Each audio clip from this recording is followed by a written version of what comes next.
Hello, on se retrouve aujourd'hui pour un nouvel épisode de Cœur d'Artichaut. La dernière fois, on était avec Elora pour un épisode sur l'amour de soi.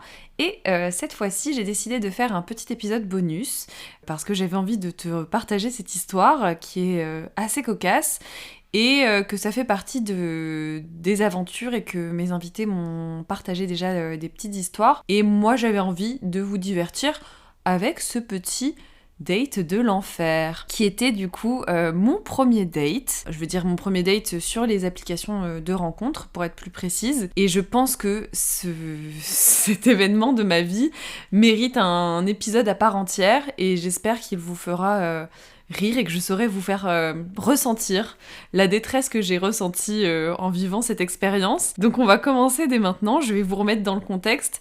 Fin 2020, on sort de tous les confinements à gogo, on a encore un sublime couvre-feu. Douce époque, hein. On a l'impression que c'était il y a 20 000 ans, mais c'était il y a pas si longtemps que ça finalement. Et là, vous le verrez dans cette situation... Merci le couvre-feu, il m'a bien sauvé la life, très honnêtement. Et donc du coup c'est l'époque où je viens de me séparer d'une relation de 7 ans et demi. C'est la première fois que je suis vraiment célibataire et en étant adulte. Et du coup après avoir dit cette phrase comme bon nombre de personnes, jamais je me mettrai sur les applications de rencontres, c'est pas pour moi, moi je suis trop romantique, je préfère les rencontres dans la vraie vie, je crois au destin... Alors oui, c'est bien le cas, mais après quelques mois de célibat et de manque affectif, je les ai toutes téléchargées pour pouvoir me faire un avis. Donc Fruits, Bumble, Tinder, Hinge, et vraiment... Bon, il y en a des mieux que d'autres. Au final, ça reste une expérience assez chelou parce que c'est le supermarché. J'avais l'impression que c'était ça. J'avais un catalogue. Tu te bases sur des photos, quelques descriptions. Chacun et chacune montre son best côté de sa personne. Et bon, bah, faut pas s'attendre à un miracle non plus, quoi. C'est un peu la roulette russe, quoi. Tu sais pas trop sur quoi tu vas tomber, si les photos correspondent à la personne, si tu es sûr que ça matche dans la vraie vie. C'est très compliqué, et pour moi, c'était pas une chose facile que de m'inscrire sur les applications de rencontres et de jouer à ce jeu-là, entre guillemets, de jouer le jeu. J'ai pas encore énormément confiance en moi à cette époque-là. Ça va un peu mieux maintenant, mais à cette époque-là, c'était difficile de me reconstruire après cette longue relation. Je savais pas du tout ce que je valais sur le marché, c'est terrible, mais c'est un petit peu ça. J'ai l'impression d'être moi aussi du coup un produit en rayon au supermarché, quoi. Et chacun va juger si je suis convenable finalement, si on peut miser sur moi, quoi. Donc ouais, c'est un peu ça. C'est vraiment pas évident pour moi parce que personne ne me plaît vraiment. Au départ, je parle à des mecs qui m'intéressent bof, juste pour passer le temps. En fait, j'ai d'abord téléchargé les applis vraiment très peu de temps après ma rupture, mais pas pour les bonnes raisons. Donc j'ai très vite supprimé les applications de rencontres et je les ai retéléchargées, je crois, vers le mois de juin. L'été approchant, voilà, j'avais envie de tenter cette expérience-là. Et du coup, oui, au début, c'était vraiment genre pour contrer l'ennui, pour passer le temps, pour voir aussi si je plais aux mecs qui me plaisent. Et je me rends compte que du coup, ceux qui m'intéressent bof m'envoient beaucoup de messages. Ceux qui me plaisent vraiment s'en battent les ovaires. Je me suis même fait avoir naïvement par un faux profil. Bon, ça, on en parlera dans un épisode complet sur les applications de rencontres, mais soit. Bref, du coup, je ne fais que discuter. Il y a quelques mecs qui me proposent qu'on se rencontre. J'ai pas du tout envie. En fait, j'arrive vraiment pas à franchir le cap de voir quelqu'un en vrai, quoi. Ça me terrifie. Et puis bon, je parlais avec un mec sur Hinge. Il me plaisait moyen. Je savais pas trop. Enfin, c'était rien de transcendant, mais bon feeling de conversation. Et je ne sais pas pourquoi. Alors, ne me demandez pas pourquoi. Des fois, je fais des choses vraiment étranges où je ne réfléchis pas assez, en fait. Ne me demandez pas pourquoi. Il y a des fois où je fais des choses sans réfléchir alors qu'il faudrait que je le fasse. Il y a des fois où je réfléchis trop sur des choses où il ne faudrait pas que je réfléchisse autant. Écoutez, je suis faite comme ça, je commence à m'habituer à ce fonctionnement, mais oui, des fois, je peux faire des choses de manière très impulsive. Il se trouve que ce date en est le résultat, on va dire. Pour vous resituer le contexte, j'étais donc en babysitting, c'était au mois de juin, il faisait beau, il faisait chaud, et je ne sais pas ce qui m'a pris, je me suis dit YOLO, one life, j'en avais marre en fait d'avoir peur, et je voulais vraiment dépasser cette peur-là, et vu que je me disais qu'il avait pas l'air méchant, enfin je me sentais suffisamment en confiance pour lui proposer proposer d'aller boire un verre, ce que j'ai fait. Moi, mon babysitting était à Boulogne, donc à l'autre bout de Paname, et je devais me rendre vers Montreuil, donc vraiment traverser tout Paris, et je finissais mon babysitting assez tard, sachant que du coup, il y avait couvre-feu, je crois, à 22h30, un truc comme ça, et que je finissais mon babysitting à 20h. Donc, c'était short, mais je me disais, au moins, c'est pas mal. J'ai eu le temps de repasser chez moi, pour me faire un petit peu fraîche, parce que la chaleur, du coco, il faisait chaud, j'avais envie de me sentir un peu bien, donc j'ai eu le temps de Mais vraiment, je ne sais même pas comment j'ai fait. Et de base, le projet, c'était qu'on aille sur un rooftop à côté de chez lui, donc c'est pour ça que je m'étais déterre à aller jusqu'à Montreuil. Petit coucher de soleil et tout, enfin voilà, tout ce que je kiffe de base. Je me suis dit, génial, good vibes, au pire... potentiellement, ça peut être une bonne rencontre. MDR, c'est très beau de rêver, Clélia, me suis-je dit ensuite. Parce que, donc, j'arrive sur le lieu du rendez-vous. Déjà, le pélo est en retard, alors que moi, je me suis dépêchée pour traverser tout Paname, que j'ai eu le temps de me changer, de me maquiller.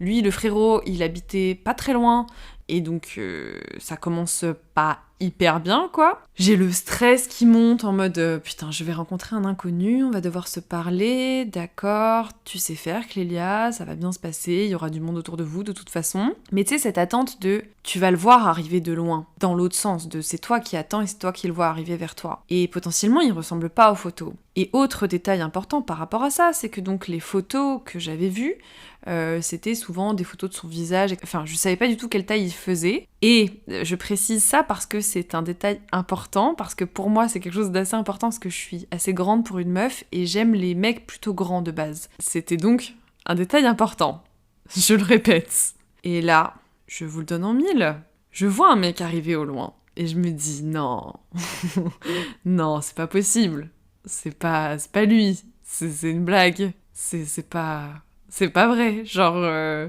non, comment je vais faire? Je me suis retrouvée prise au piège dans un traquenard. Je vois, donc, arriver vers moi, un petit monsieur. C'est pas très grave en soi, hein, mais comme je vous l'ai dit, pour moi c'est un détail important, donc déjà, premier coup dur, petit monsieur, avec... Je vous préviens, vous êtes pas prêts. Moi non plus, j'étais pas prête, hein.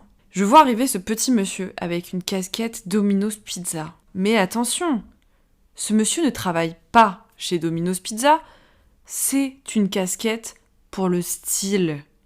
Le style étant d'avoir une casquette Domino's Pizza. Est-ce que ça pose un problème à quelqu'un?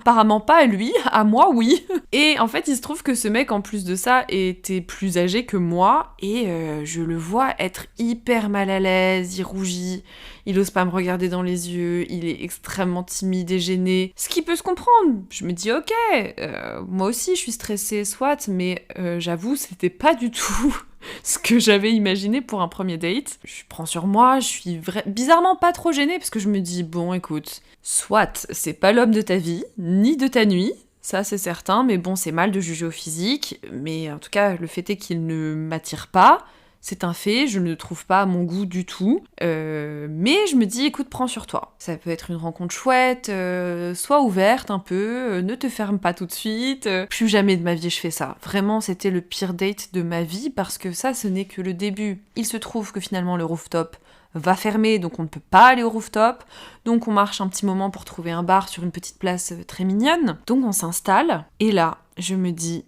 mon Dieu, je compte les secondes, je compte les minutes, parce que va s'en suivre un moment extrêmement gênant, en fait, parce que je crois que mais vraiment, c'est pour ça qu'il fallait que je fasse un épisode là-dessus, parce que je pense que je ne suis pas la seule dans ce cas-là, et qu'il y a des anecdotes de date 10 fois pires que celui que je suis en train de vous raconter, mais quand même, déjà d'une, Domino's Pizza, le retard, le fait qu'on puisse pas aller sur le rooftop, le fait que ce monsieur soit extrêmement gêné et que j'attendais de sa personne d'être rassurée, d'être un peu mise en confiance. Et vu que moi c'était ma première fois, je me disais putain, j'ai envie que le mec il soit un peu là aussi, qu'on puisse échanger, que on se mette à l'aise l'un et l'autre. Pas du tout, mais pas du tout. Donc on commande une petite pinte de bière, il fait chaud, il fait beau. Je vois les gens passer des extrêmement bons moments dans les tables aux alentours. Je n'ai qu'une envie, je vous le dis, hein, dès le départ. Je me dis mais je rêverais d'être à toutes les autres tables sauf ici. Je veux partir. Je veux vraiment m'enfuir de ce piège qui est en train de se refermer, et en plus je suis tellement gentille, je n'ose tellement rien dire, c'est plutôt ça, et j'ai tellement un besoin de plaire fort, on en revient à ce que j'ai déjà dit dans des épisodes précédents, mais j'ai tellement un besoin de plaire fort que même avec un inconnu dont je m'en bats les steaks, je n'arrive pas à dire totalement ce que je pense et je me retrouve dans une situation extrêmement malaisante où déjà la discussion est pire que celle d'un blablacar. C'est-à-dire qu'au moins dans un blablacar, il y a des questions, il s'intéresse à toi. Là, le mec ne s'intéressait absolument pas à moi. Je posais toutes les questions, je lui demandais un peu ce qu'il faisait. Voilà, c'est un mec qui gagnait apparemment extrêmement bien sa vie, qui m'a parlé énormément d'argent, ce dont j'en avais rien à foutre. Oui, excusez-moi pour la vulgarité, mais c'est encore un souvenir qui m'impacte beaucoup et j'avoue, rien que d'y penser, je revis la situation et à quel point j'ai la mort, j'ai le seum d'avoir vécu ce moment. C'est drôle de pouvoir raconter cette anecdote avec le recul. Et donc voilà, il me parle extrêmement d'argent, à quel point il gagne bien sa vie, de tous ses investissements financiers. Il me montre une photo de sa nièce, mais sortie de nulle part. Mais vraiment, on a à peine échangé quelques mots qui me montraient déjà une photo de sa nièce. J'étais en mode, c'est extrêmement étrange. On parle un peu de films vite fait, je comprends qu'il fume beaucoup, qu'il regarde des films qui sont, qu'on associe au fait de fumer, etc. J'étais en mode, ok, pas trop mon délire, mais soit. Et vraiment, il ne me pose aucune question sur moi. Et pire, parce que le pire est à venir, attention, c'est que déjà d'une, première petite remarque sur ma tenue. Donc déjà, qui es-tu pour me faire une remarque sur ma tenue ?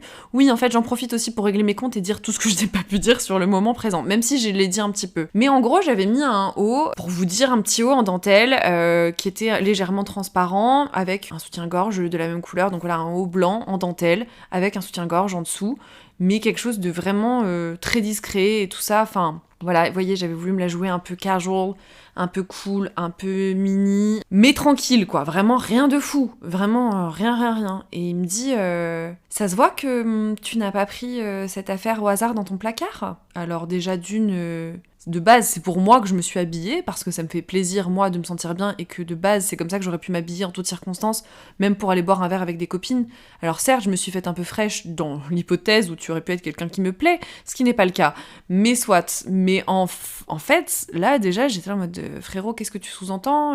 Il était là, ouais, toi, on sent que t'es plus le genre de meuf à porter des petites jupes et tout. J'étais en mode, mais qu'est-ce que t'insinues, gros ? Enfin, le mec était dans un délire total. Je sais pas s'il il était mal à l'aise et il essayait de jouer le mec à l'aise ou quoi, mais c'était de pire en pire. Le mec s'enfonçait à chaque fois, parce que pareil, du coup, je suis une meuf qui aime la spiritualité, qui est portée sur le développement personnel, qui aime ça, point. Je n'ai pas à me justifier. Et en fait, le fait est que donc ce mec me suivait sur Instagram, du coup, avant qu'on se rencontre et tout ça, et il me dit, ouais, on parle religion. Je sais plus pourquoi, ouais, voilà, on parle de religion, on parle un petit peu de nos croyances et tout ça, et donc moi j'explique. Il me dit, ouais, j'ai vu que t'étais ce genre de meuf, un peu dans le truc, un peu secte et tout, de ce genre de bord-là. J'étais en mode... Mais vraiment, genre, j'étais là en mode, ah ouais, d'accord. Comment lui faire fermer sa gueule tout en restant poli ? Voilà, c'est ça mon problème en fait, c'est que je suis beaucoup trop polie, beaucoup trop gentille, je ne veux pas faire de mal à cette personne, et donc du coup, je prends des pincettes en disant ouais, enfin alors non, déjà, attention, c'est pas très sympa ce que t'es en train de dire là. J'aurais pu lui rentrer dedans, lui dire écoute, tu sais quoi, on va abréger ce moment, on va abréger mes souffrances, et je vais me casser d'ici très vite. Ce que je n'ai pas fait, et c'est malheureux. Mais vraiment, genre un échange interminable sur des sujets inintéressants, mais je vous jure qu'il ne s'intéressait pas à moi, et il me jugeait, surjugeait. Je pense qu'il voyait que j'étais une meuf qui, malgré mon manque de confiance en moi, avait quand même plus confiance en moi que lui n'avait confiance en lui. Je pense que ça l'a déstabilisé, qu'il était très mal à l'aise, et j'en suis désolée pour lui, mais je ne suis pas responsable de ça. Il a essayé de me déstabiliser par tous les moyens possibles, en fait. Et j'étais là en mode, mais je suis pas venue ici pour ça, de base, on n'est pas censé essayer de se séduire et passer un bon moment. Bon, le fait est que moi, j'avais pas du tout envie de le séduire et que j'étais du coup assez fermée, mais quand même, essaye de faire un minimum d'effort, toi aussi, j'en sais rien. Ou alors, peut-être que je ne lui plaisais pas non plus, je sais pas. Le gong sonne puisque le couvre-feu est là pour me délivrer et enfin mon calvaire va s'achever. Je lui dis donc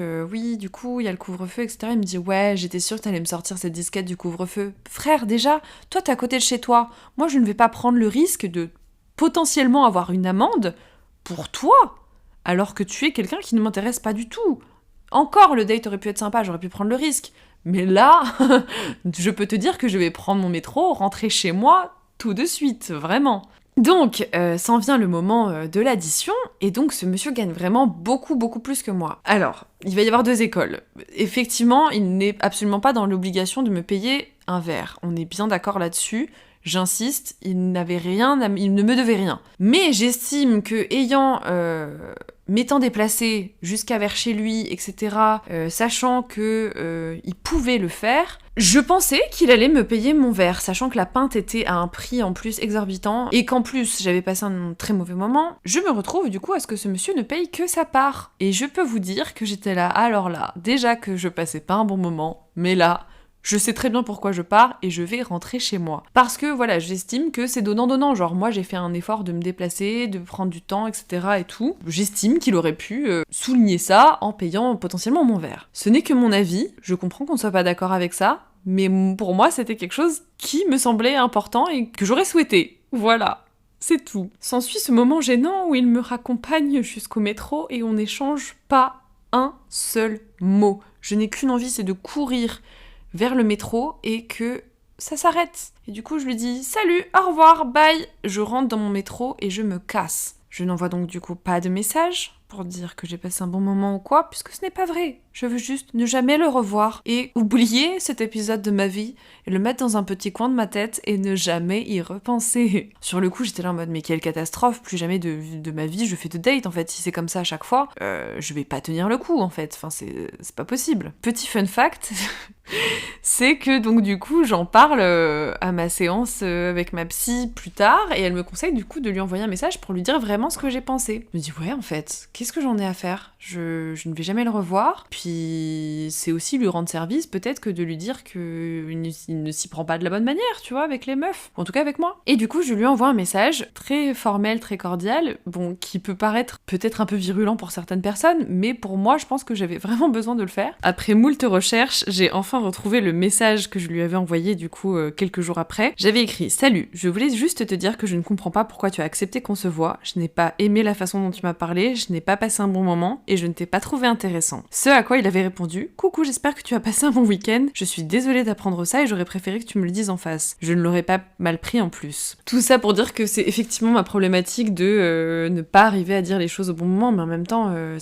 va dire à un inconnu, alors ok, par message et par écrit, ça a été plus simple pour moi parce qu'en plus je savais que j'allais jamais le revoir, mais en face to face comme ça, c'était trop pour moi à cette époque. Mais morale de cette histoire, c'est que du coup après j'ai quand même eu un second date avec quelqu'un d'autre plus tard, qui s'est avéré bien se passer puisque ça a été mon copain pendant 6 mois, mais que cette expérience avait été un peu pas traumatisante, mais enfin en tout cas que ça m'avait un peu vacciné des dates et de pas faire des dates avec n'importe qui sous prétexte que je me sens seule, ne pas faire des dates avec n'importe qui et ne pas accepter de voir des mecs qui me plaisent à moitié ou pas suffisamment ou bref, et que maintenant c'est soit la rencontre se fait naturellement, je force plus rien, mais bon il fallait que je fasse cette expérience là pour me rendre compte de tout ça aussi, ça c'est certain, mais c'est vrai que maintenant si je me sens seule, je ne vais plus me retrouver dans ce genre de situation, je me le souhaite et voilà, tout ça pour dire que c'est ok, que aussi c'est ok de pas réussir à dire ce qu'on pense à la personne et d'être déstabilisé, mais par contre que voilà, maintenant je sais que plus jamais je ne me ferai parler de la sorte et je me laisserai me faire juger par un inconnu, et aussi maintenant je dis quand même beaucoup plus ce que je pense, j'arrive beaucoup plus à communiquer, mais je suis claire sur ce que je veux, sur ce que je veux pas. Voilà, c'était tout pour cette petite histoire, j'espère que ça vous aura diverti, que ça vous aura fait marrer et que ça vous aura refait penser au pire date de votre vie aussi. Si vous voulez me partager certaines de vos histoires, n'hésitez pas, ce sera avec grand plaisir, vraiment j'adore ça. En vrai maintenant je trouve ça fun, c'était pas si terrible, je sais qu'il y a vraiment, j'ai eu des copines qui m'ont raconté des trucs mais 1000 fois pire, donc j'ai eu de la chance entre guillemets que ce soit si mignon. Avec un mec qui avait une casquette Domino's Pizza, voilà, bon, on s'en remet quoi. J'espère que tu as passé un bon moment avec moi et on se retrouve très bientôt pour le prochain épisode de Cœur d'Artichaut. Salut!